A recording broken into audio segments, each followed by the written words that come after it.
بسم الله الرحمن الرحيم.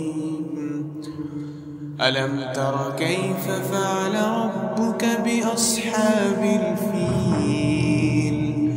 ألم يجعل كيدهم في تضليل وأرسل عليهم طيرا أبابيل ترميهم بحجارة من سجيل فجعلهم كعصف مأكول.